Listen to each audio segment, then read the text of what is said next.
Queremos solamente decirle que en nuestra congregación, en nuestra iglesia, nosotros predicamos el estilo o modelo de predicación que usamos se ha conocido como predicación expositiva continua, y la razón por lo que eso significa es que es expositiva porque agarramos, hermano, el texto de la Escritura y vamos verso por verso exponiendo el significado del verso y aplicándolo a nuestras vidas. Y es continua porque en nuestra iglesia, hermano, comenzamos un libro de la Biblia por el capítulo 1 y vamos verso a verso, capítulo a capítulo, hasta que terminamos con ese libro en específico.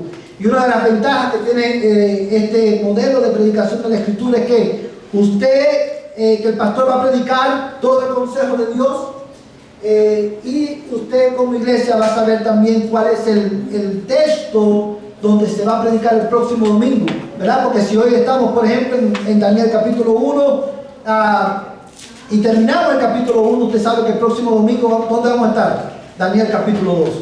Y usted así puede prepararse en la lectura de la palabra y tener y saber de qué vamos a estar predicando. Quiero invitarte, hermano, a que inclines tu rostro. Vamos a orar y vamos a pedir al Señor que Él nos hable a través de su palabra. Padre, te damos gracias, oh Dios, porque en esta mañana podemos acercarnos a ti para escuchar lo que tú tienes que enseñarnos, lo que quieres enseñarnos a través de tu palabra. Te damos gracias, Señor, por la vida de cada persona que tú has traído hoy a tu casa. Gracias, Dios mío, porque cada vez que abrimos tu palabra, tu Espíritu Santo habla a nuestras vidas. En esta mañana, Señor, en el nombre de Jesús te ruego que mientras exponemos tu palabra, tu Espíritu Santo la aplique a nuestras almas, prosperándola, llevando a cabo, Señor, el propósito que tú tienes con cada uno de nosotros que estamos aquí. Señor, habla a los niños, háblale a los adolescentes, háblanos a los adultos, Señor, de manera que cada uno de nosotros podamos decir verdaderamente: el Señor ha hablado a nuestras vidas. Amado Padre Celestial, quiero rogarte que tú, Señor, bendigas en esta mañana a la Iglesia Bautista Liberty. Señor, mientras ellos buscan un pastor, quiero rogarte que tú los guíes, Señor, y que tú proveas para ellos, Señor, un hombre que los pueda guiar, los pueda liderar acorde a tu palabra. Oh Dios, yo te lo ruego en el nombre de Jesús. Padre Celestial, quiero pedirte en esta mañana que sea también con First Baptist Church, Señor. Padre, quiero rogarte que mientras el pastor Michael predica tu palabra en esta mañana, tú lo uses con poder, Señor, en esa iglesia local. Te ruego, Señor, que ellos sean edificados, que ellos sean bendecidos por tu palabra, Señor, de manera, Dios mío, que también ellos puedan, Señor, conocerte más en este día y crecer en su amor por ti. Yo te lo ruego, oh Dios, en el nombre de Jesús. Señor, también te suplico que en esta mañana, Señor, tú me ayudes a mí a comunicar con claridad tu palabra y a comunicarla, Señor, en el poder de tu Espíritu Santo. En el nombre de Jesús te lo pedimos. Amén. Hermanos, esta nueva serie de predicación expositiva la hemos titulado Daniel, el testimonio del Dios que escribe la historia. Ese es el título, no del mensaje de hoy, sino más bien de la serie como tal. Y a manera de introducción, hermanos, quiero resaltar algunos detalles acerca del libro de Daniel que nos van a ayudar a entender, hermano, el libro, el mensaje del libro.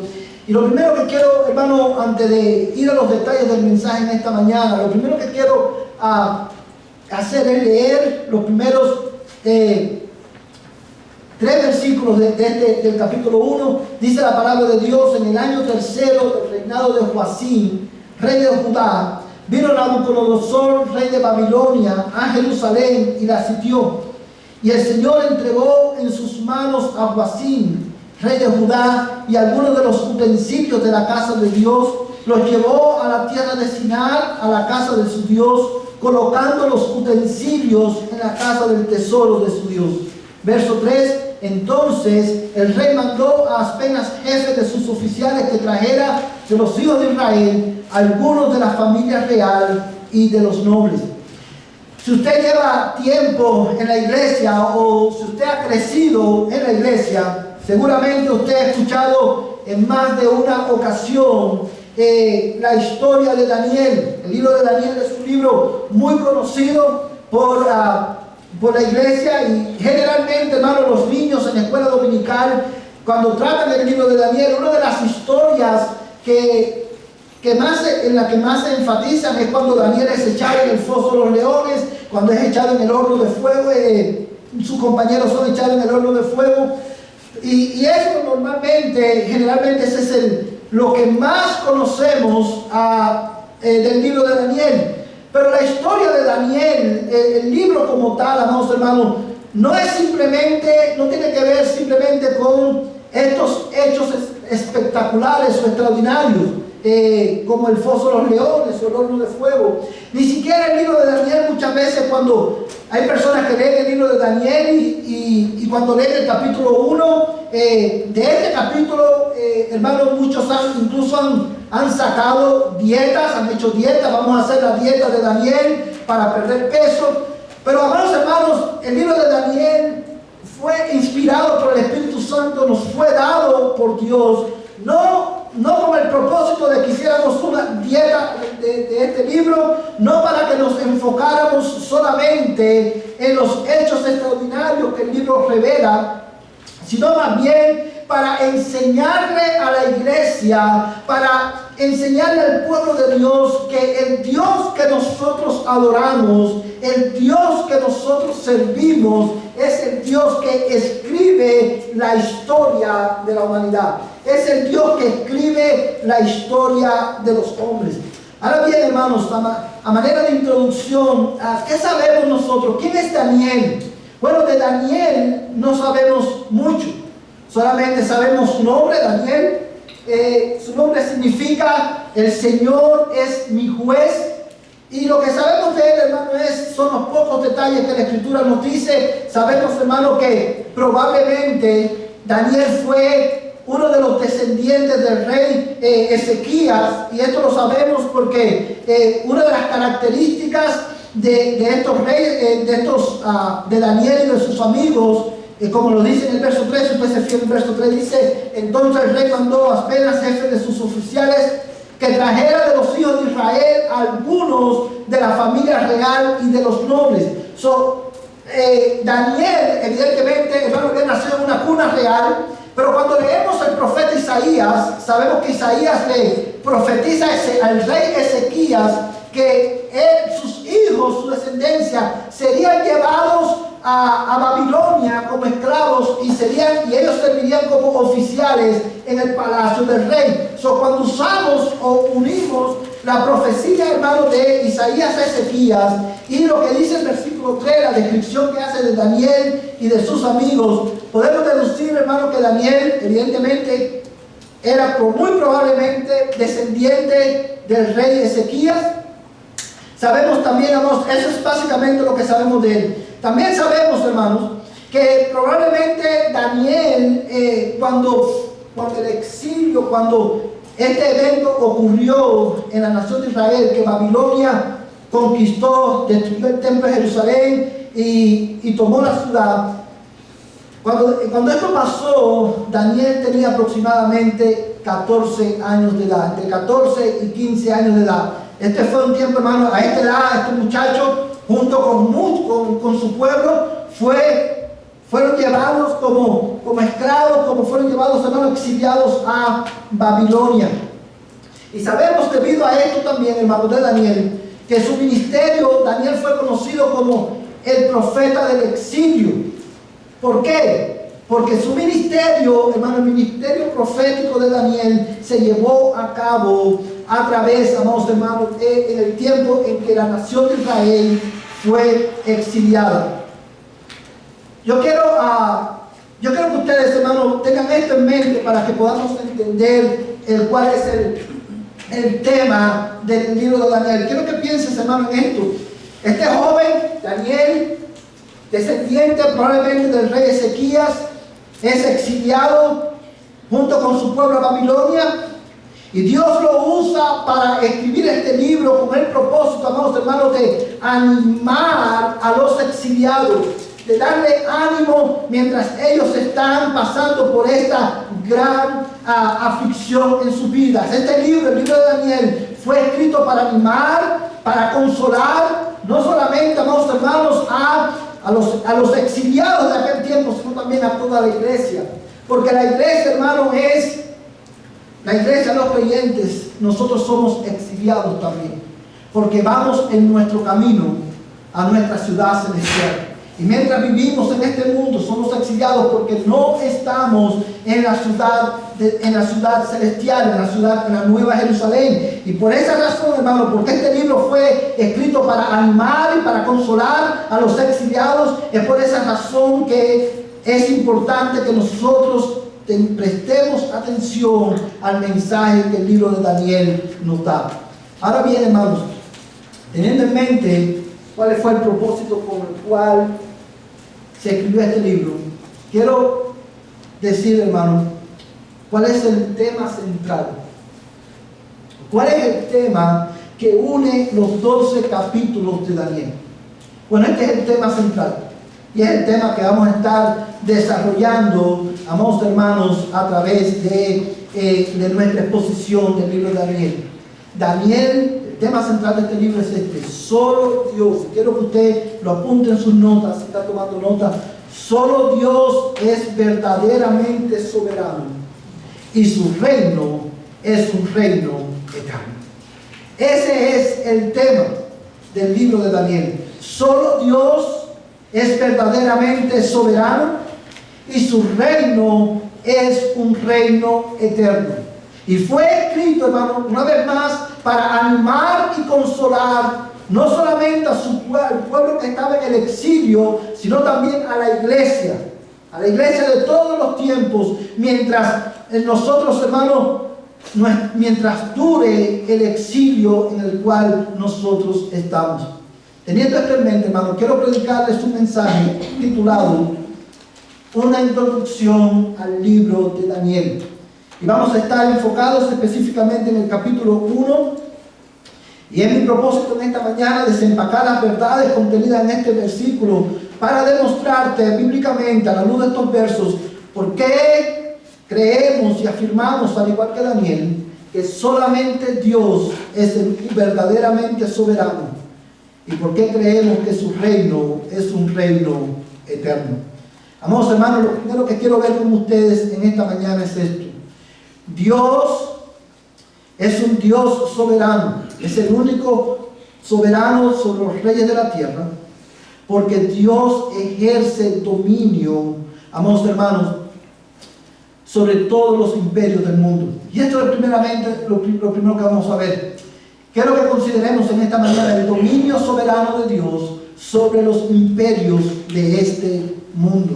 Amados hermanos, bajo este tema quiero demostrarles bíblicamente por qué creemos. Esta es la primera razón por la cual el libro de Daniel nos enseña y quiere recordarle a la iglesia que en medio de cualquier circunstancia, en medio de cualquier gobierno, Dios es el único verdadero soberano. Y la palabra soberano significa que un soberano es aquel que hace lo que quiere, cuando él quiere y como él quiere. No importa cuán poderosos los reinos de la tierra puedan lucir, no importa cuán intimidantes puedan los reinos de la tierra parecer, la verdad es, hermano, una verdad que la iglesia necesita recordar, que Dios es el único soberano sobre los reinos de este mundo. ¿Por qué? Porque solamente Él ejerce dominio sobre los imperios de este mundo.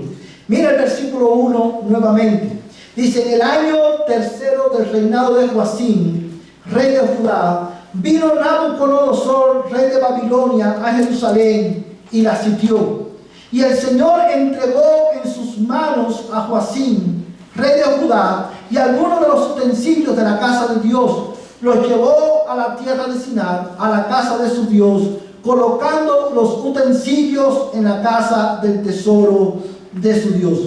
Amados hermanos, estos dos versículos son versículos muy relevantes y muy reveladores en el contexto del libro de Daniel. Y esto por dos razones. Número uno, porque estos dos versículos enmarcan el ministerio de Daniel en un contexto histórico específico. Dice el texto, en el año tercero del reinado de Joacim, rey de Judá. Cuando nosotros leemos este texto, hermano, este versículo nos ubica en la historia. ¿Cuándo fue que Daniel comienza su ministerio? Y cuando leemos esta expresión, debemos preguntarnos quién era el rey Joacim y por qué es tan importante en el libro de Daniel. Bueno, hermanos, el rey Joacim fue uno de los reyes más malvados que tuvo la nación del reino de Judá. De todo el reino de Judá tuvo reyes muy buenos, pero también tuvo reyes muy malos. El profeta Jeremías, cuando habla de Joacim, hermano, lo describe como un rey injusto, como un rey arrogante que hizo lo malo delante del Señor. Este era un rey, hermano, pésimo. Era un rey perverso, un rey que no obedeció al Señor, que no honró a Dios en su reinado. Y en el año tercero de su reinado, solamente era tan malo que solamente reinó 3 años en Judá. Dios, hermano, le quitó el trono. Y fíjate, hermano, como dice, en el año tercero del reinado de Joacim, rey de Judá, vino Nabucodonosor, rey de Babilonia, a Jerusalén y la sitió.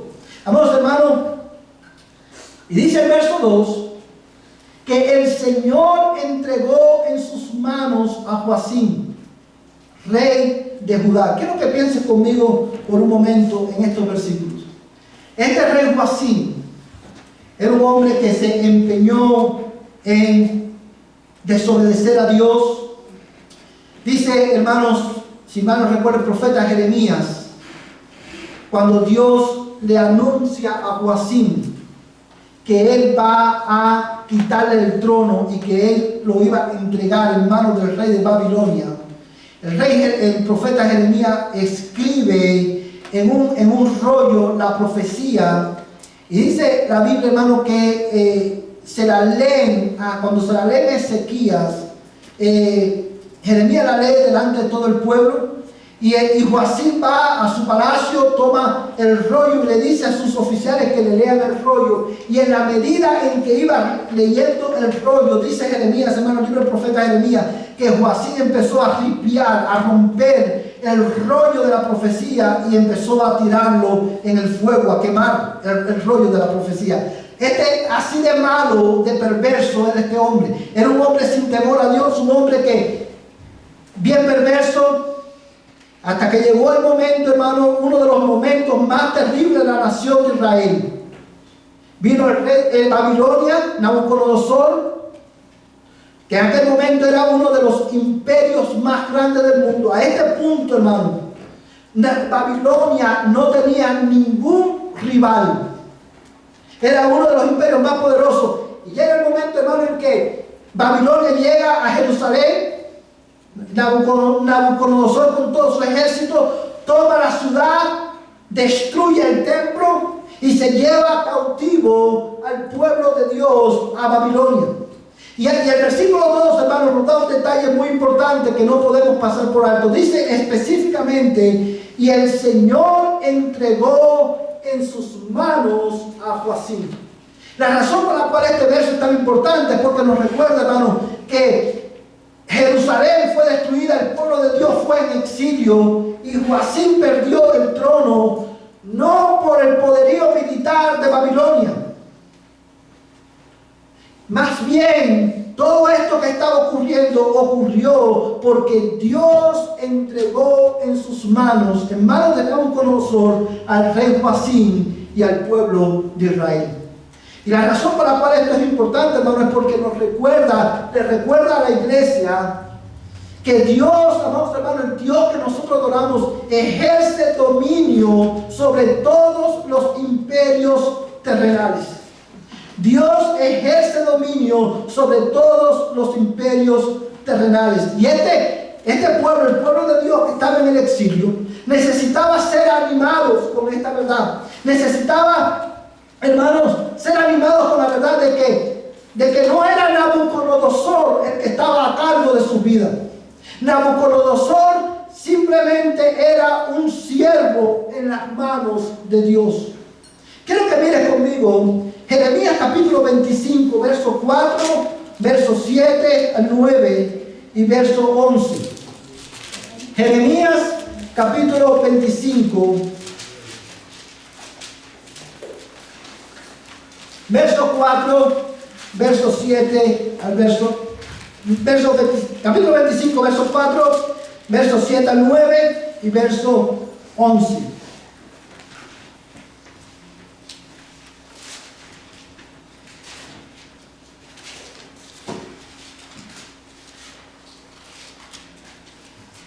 ¿Todos lo tienen, hermanos?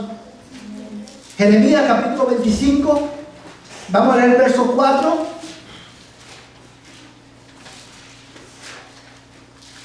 Vamos a leer, hermano, versos 7 al 9.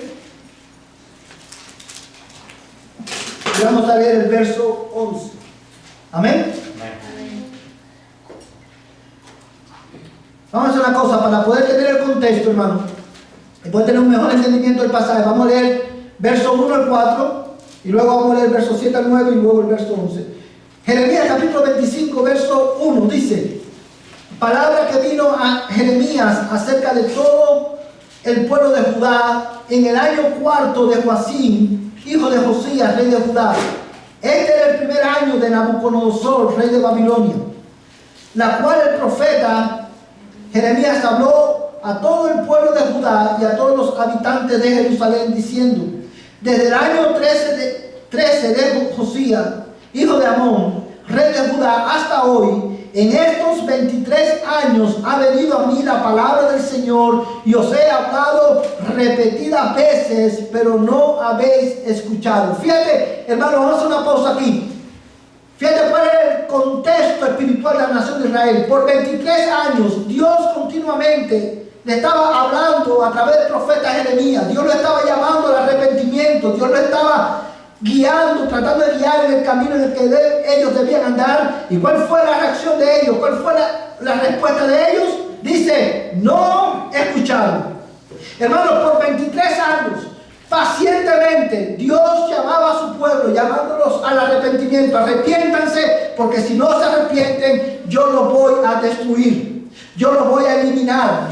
Ustedes van a ir en exilio.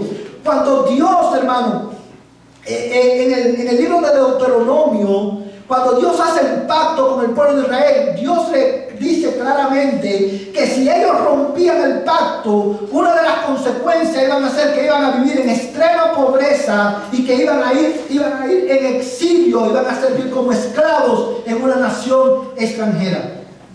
Los años pasaron. Viene el profeta Jeremías, empieza a predicar, a hablar de la palabra del Señor por 23 largos años. Y por 23 años ellos no escucharon la palabra de Dios. Y cuando dice que no escucharon, lo que eso significa es que ellos decidieron no obedecer. Hasta que la paciencia de Dios llegó a un límite. Y dice el texto, hermano, sigue leyendo conmigo, verso 4: y el Señor os envió repetidas veces a todos sus siervos los profetas. Una vez más: pero no escuchasteis ni inclinasteis vuestro oído para oír, diciendo: volveos ahora cada cual de vuestro camino y de la maldad de vuestras obras, y habitaréis en la tierra que el Señor os dio a vosotros y a vuestros padres para siempre. Verso 7 al 9: pero no me habéis escuchado, declara el Señor, de modo que me provocasteis a ira con la obra de vuestras manos, para vuestro propio mal. Hermano, estas palabras deben retumbar en nuestros oídos y deben causar un efecto en nuestros corazones en esta mañana. Porque la verdad, hermano, es que al final del día nosotros no somos diferentes a este pueblo. Nosotros oímos repetidamente la palabra de Dios y para nuestro mal nosotros decidimos no obedecer. Porque creemos que Dios es un Dios que es amor, es bueno, y a Dios podemos manipularlo, al final no pasa nada. Y dice la Biblia, ellos provocaron a ir al Señor para su propio mal.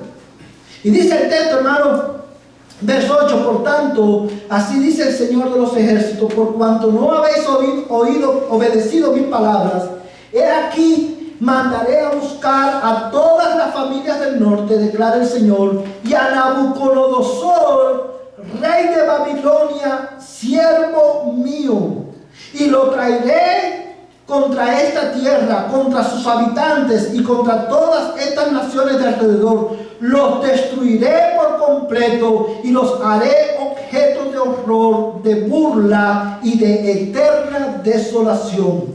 Verso 11. Y toda esta tierra será desolación y horror, y estas naciones servirán al rey de Babilonia 70 años. Hermanos, dice el texto, quiero llamar la atención de ustedes a la manera en que el Espíritu de Dios, por medio de Jeremías, describe al rey Nabucodonosor. Lo describe como mi siervo.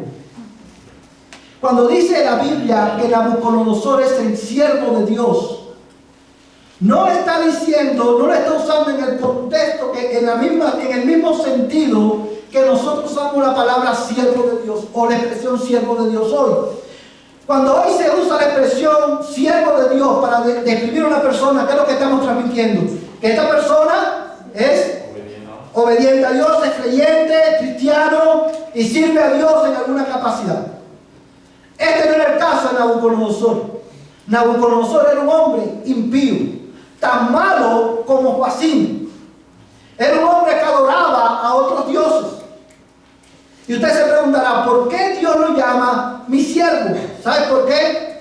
Porque Nabucodonosor, cuando Nabucodonosor conquistó a Jerusalén, destruyó el templo y se lleva el pueblo de Judá a Babilonia, él lo hizo simplemente porque Dios estaba llevando a cabo por medio de Nabucodonosor su propósito en la vida de su pueblo. Nabucodonosor fue un siervo de Dios en el sentido de que por medio de él Dios soberanamente ejerció dominio sobre él para que él llevara a cabo el propósito de él, de Dios, en la vida de su pueblo. En ese sentido, era un siervo. Todos los reyes de la tierra, yo quiero que usted escuche bien esto, mi amada iglesia. Todos los reyes de la tierra, todos los imperios de este mundo son siervos de Dios, en el sentido de que Dios, por medio de ellos, Dios lleva a cabo su propósito no solamente en la vida de la iglesia, sino en la vida de las naciones.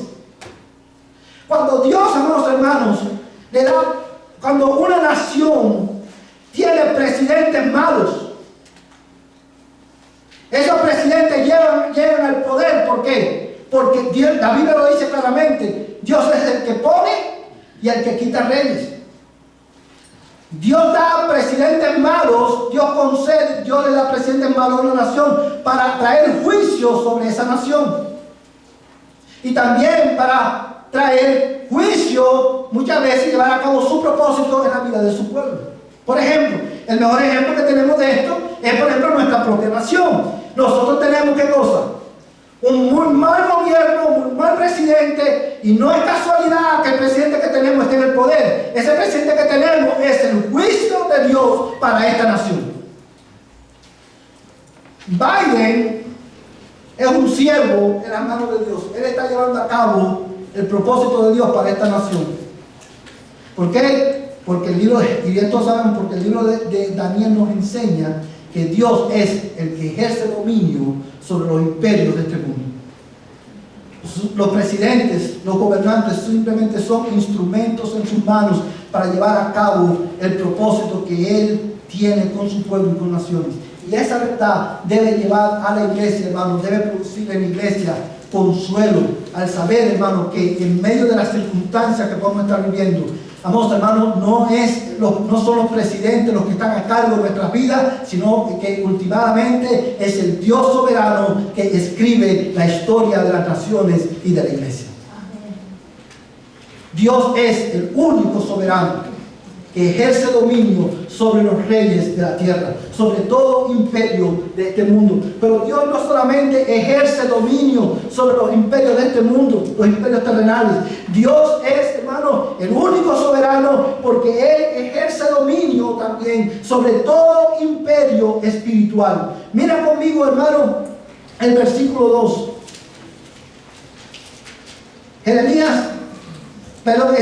Daniel capítulo 1, verso 2.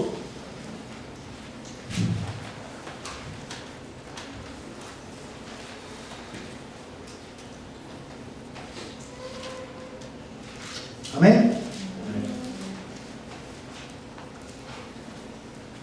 Dice la palabra de Dios de esta manera: y el Señor entregó en sus manos a Joacim, rey de Judá, y algunos de los utensilios de la casa de Dios.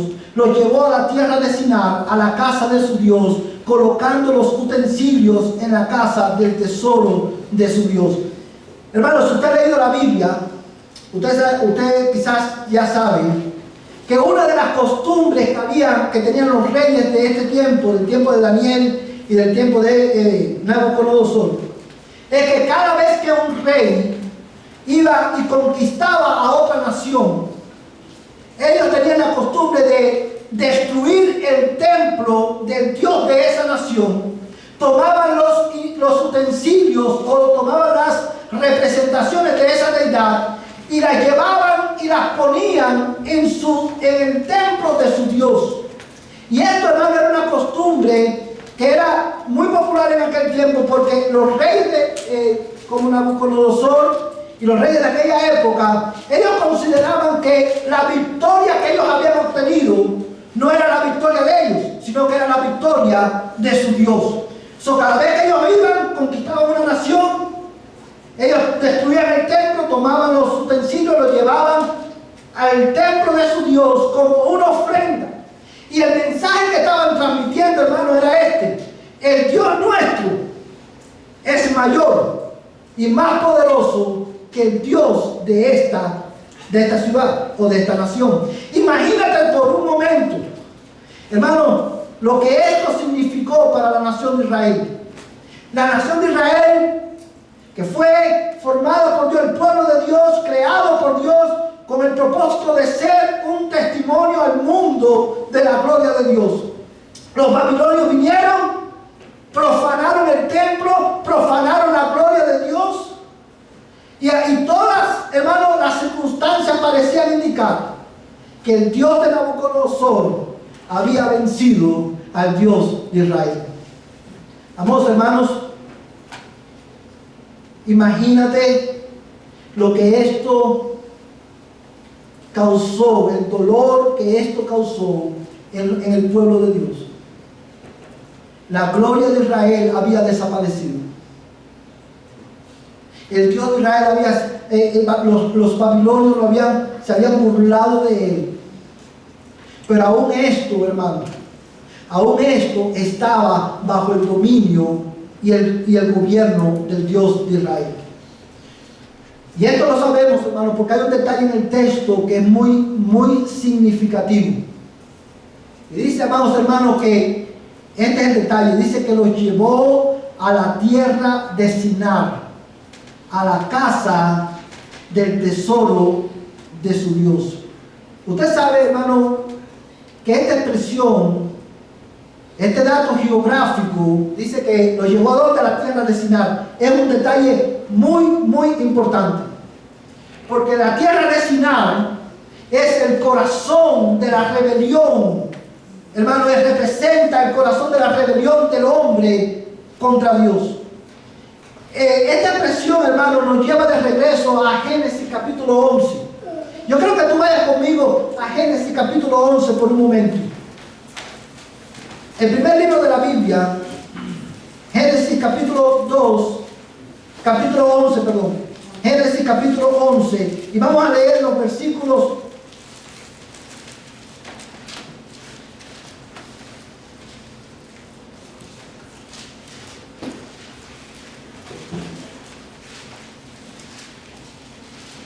Vamos a leer los versículos 1 al 4. Amén, hermanos. Dice la palabra de Dios: toda la tierra hablaba la misma lengua y las mismas palabras. Y aconteció que según iban hacia el oriente, hallaron una llanura en la tierra de Sinar y se establecieron allí. Y se dijeron unos a otros: vamos, fabriquemos ladrillos y cosámoslo bien. Y usaron ladrillos en lugar de piedra y asfalto en lugar de mezcla. Y dijeron: vamos, edifiquémonos una ciudad y una torre cuya cúspide llegue hasta los cielos, y hagámonos un nombre famoso, para que no seamos dispersados sobre la faz de la tierra. Amados hermanos, Sinar es, hermano, donde ocurre este evento, hermano, tan conocido como el evento de la Torre de Babel. De ahí viene el nombre Babilonia. Y en Babel lo que ocurrió, para que usted pueda tener el contexto, hermano, del capítulo 11, cuando Caín mata a Abel, Dios pronuncia una maldición sobre Caín. Y Dios le dice a Caín que él iba a ser errante y extranjero en toda la tierra. Él había sido condenado por Dios al destierro. Y fíjate, hermano, que cuando llegan a Sinar, ¿qué es lo que estos hombres hacen? Dice: vamos a edificar ¿qué cosa? Una ciudad. Verso 4, y dijeron: vamos, edifiquemos una ciudad y una torre cuya cúspide llegue a los cielos. Amados hermanos, ese es el corazón de la rebeldía del hombre hacia Dios. Este es el corazón del totalitarismo. Y dice, hermano, fíjate la descripción del texto: hagámonos un nombre famoso, para que no seamos dispersados sobre la faz de toda la tierra. Ellos querían no solamente hacerse una ciudad, sino que también querían, hermano, revertir la maldición que Dios había pronunciado sobre Caín y sus descendientes. Amados hermanos, el conflicto entre Babilonia y Jerusalén no era un conflicto nuevo, era un conflicto que se rastreaba, tenía sus inicios aquí en Génesis capítulo 11. Amados hermanos, Babilonia y Jerusalén representan, como decía el pastor Sinclair Ferguson, representan dos ciudades en las que habitan todos los hijos de los hombres: la ciudad de destrucción y la ciudad de Dios. Dos ciudades que están totalmente opuestas la una de la otra. Representan dos, hermanos, el conflicto que hay entre el reino de las tinieblas, hermano, que es representado en Babilonia. Cuando usted, hermano, lee el libro de Apocalipsis, usted se va a dar cuenta que Babilonia representa el reino de este mundo. Amados hermanos, y en aquel momento parecía que este conflicto espiritual, parecía que el infierno estaba ganando. Sin embargo, cuando vemos la historia bíblica, nos damos cuenta, amados hermanos,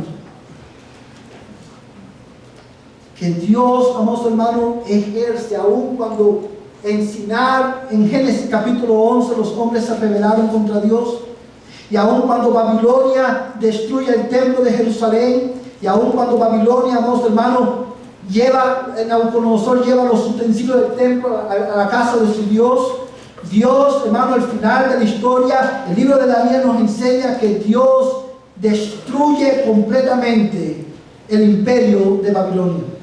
Amados hermanos, en este conflicto espiritual, Dios ejerce completamente dominio. Y esa era una verdad que debía de alentar a la iglesia, al pueblo de Dios, y debe alentar a la iglesia de hoy. Amados hermanos, una vez más, este conflicto entre Babilonia y Jerusalén no era nuevo. Es un conflicto que sigue vigente. Los hombres se rebelaron en Sinar. Los hombres se rebelaron, hermanos, últimamente en Edén. Y el reino de las tinieblas parecía estar avanzando. Parecía indicar que el reino de las tinieblas, amados hermanos, estaba prevaleciendo en contra de la ciudad de Dios. Pero Dios envió de la misma manera que Dios levantó a Daniel para llevar a cabo su propósito en la vida de los hombres, para llevar a cabo su propósito en la vida de su pueblo y llevar a cabo su propósito en Babilonia. De esa misma manera, Dios envió a Jesucristo, el Rey de Reyes, Señor de Señores, y Él entró en nuestra historia. Él se hizo uno como nosotros y Él venció a Satanás para siempre. Dios, amados hermanos, es el Dios soberano de los reyes de la tierra, pero también Dios es el Rey soberano sobre los imperios espirituales de este mundo. Déjame decirte algo, hermano, hay momentos en nuestras vidas en que tú y yo podemos pensar que el reino de las tinieblas está prevaleciendo. Pero, amados hermanos, es todo lo contrario. Dice la Biblia que el reino de las tinieblas, las puertas del Hades, no prevalecerán contra la iglesia. Usted ve hoy, por ejemplo, muchas veces decimos, tú puedes creer, y las circunstancias parecen indicar que el reino de las tinieblas está prevaleciendo porque las personas no quieren creer. Y entonces usted ve las iglesias que son cada vez más pequeñas, y pareciera indicar que la vida del reino de las tinieblas está avanzando. Sin embargo, cuando leemos el libro de Apocalipsis, vemos que Juan, en esta visión que él ve, él dice: vi gente de toda tribu, lengua y nación, una multitud que no se podía contar. Porque ¿sabes qué, hermanos? El Dios que nosotros adoramos, el Dios al que Daniel servía, es el Dios que el verdadero soberano, y su reino permanece para siempre. Ahora, teniendo esto en mente, hermano, porque este es el corazón del libro de Daniel, lo que Daniel quiere demostrarnos es esto. Yo quiero preguntarte en esta mañana, ¿en qué ciudad tú estás viviendo? ¿Cuál es la ciudad en la que tú vives? ¿En la ciudad de Babilonia, alegóricamente hablando, o tú vives en la ciudad de Dios? Todos aquellos que viven en la ciudad de Babilonia, todos aquellos que viven en el reino de este mundo, que son parte del reino de este mundo, al igual que los hombres de Génesis capítulo 11, viven para buscar su propia gloria, buscar su propia fama, vivir acorde a sus propios propósitos. Viven tratando de revertir la maldición que Dios ha dado sobre el hombre, viviendo a su propia manera. Y yo te pregunto en esta mañana, ¿estás tú viviendo en esa ciudad?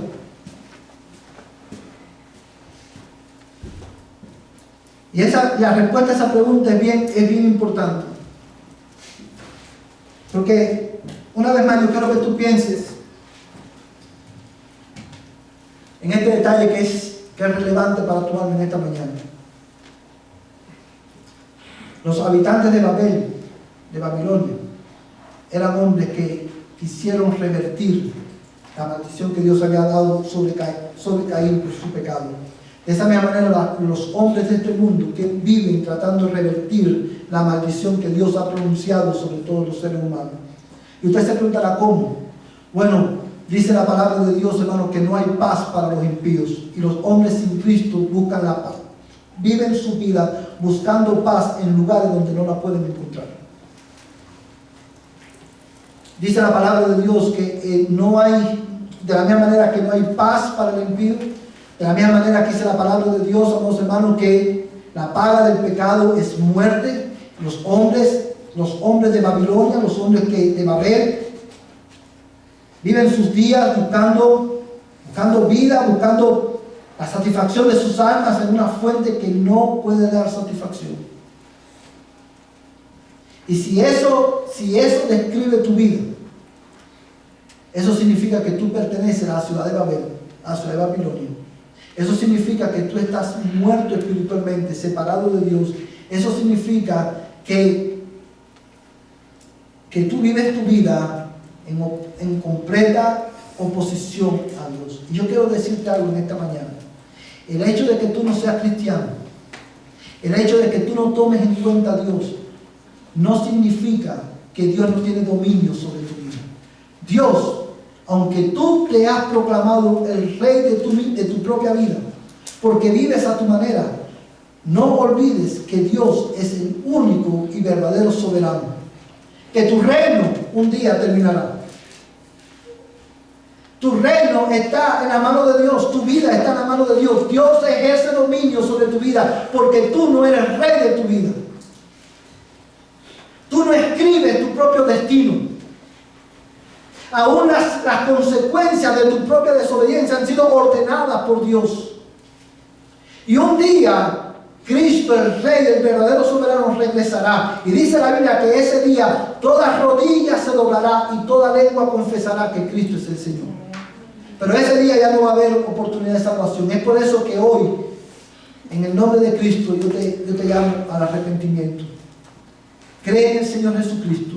Él es el único soberano, el único Rey que tiene dominio sobre todo reino en este mundo y sobre todo dominio espiritual. Arrepiéntete de tu pecado. Cree en Él para que tus pecados sean perdonados y Dios te dé la vida eterna.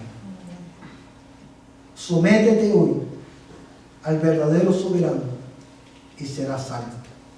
Quiero invitarte a que tú te pongas en pie y mientras los hermanos van a cantar, llama a tu madre y que venga.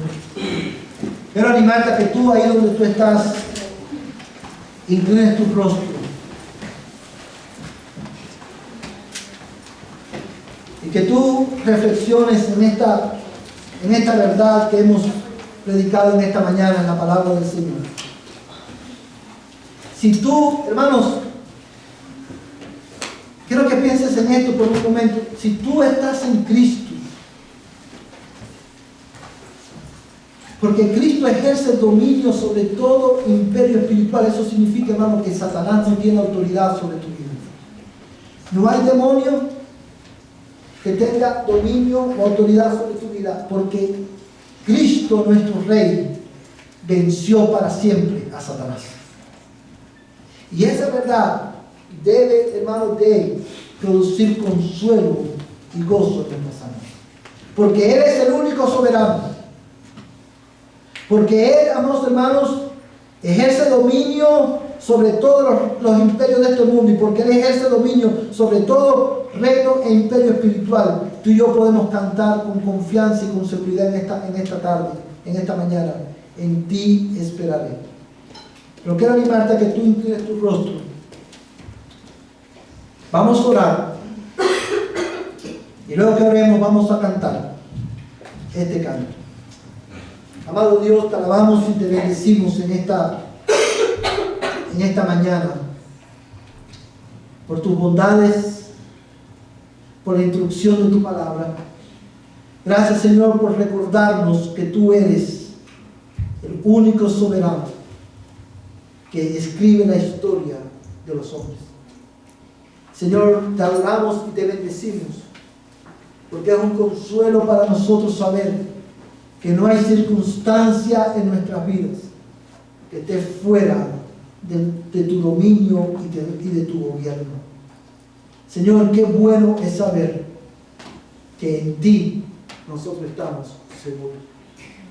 Qué consolador es para nuestras almas saber que nuestras circunstancias no están a la merced de Satanás, de los demonios o de la suerte. Qué bueno es saber que cada circunstancia de nuestra vida, Señor, han sido ordenadas por ti y están bajo tu gobierno y dominio. Y ante esa realidad, hoy nos inclinamos ante ti y te adoramos. Amén. Porque tú eres el único soberano sobre este mundo. Señor, tú eres el único soberano y tu reino permanece para siempre. Amén. En el nombre de Jesús. Amén. Vamos a cantar este canto con nosotros. En ti esperaré.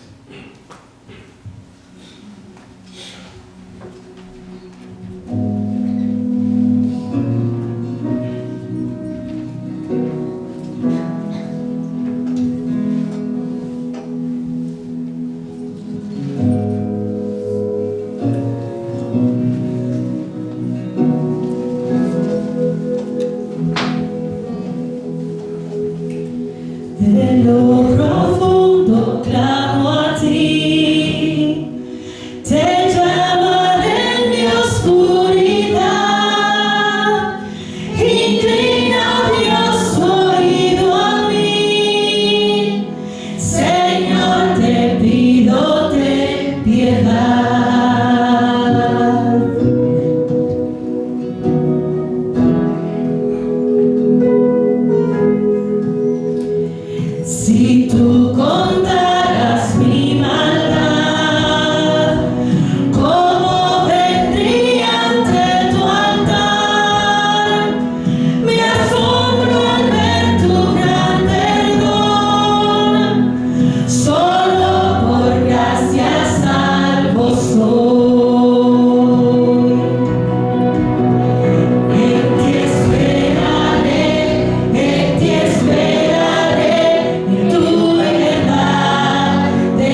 Dios de paz, que resucitó de entre los muertos a Jesús nuestro Señor, el gran pastor de las ovejas, mediante la sangre del pacto eterno, os haga aptos en toda obra buena, para hacer su voluntad, obrando Él en nosotros lo que es agradable delante de Él, mediante Jesucristo, a quien sea la gloria por los siglos de los siglos. Amén. Vayan en paz, estamos despedidos.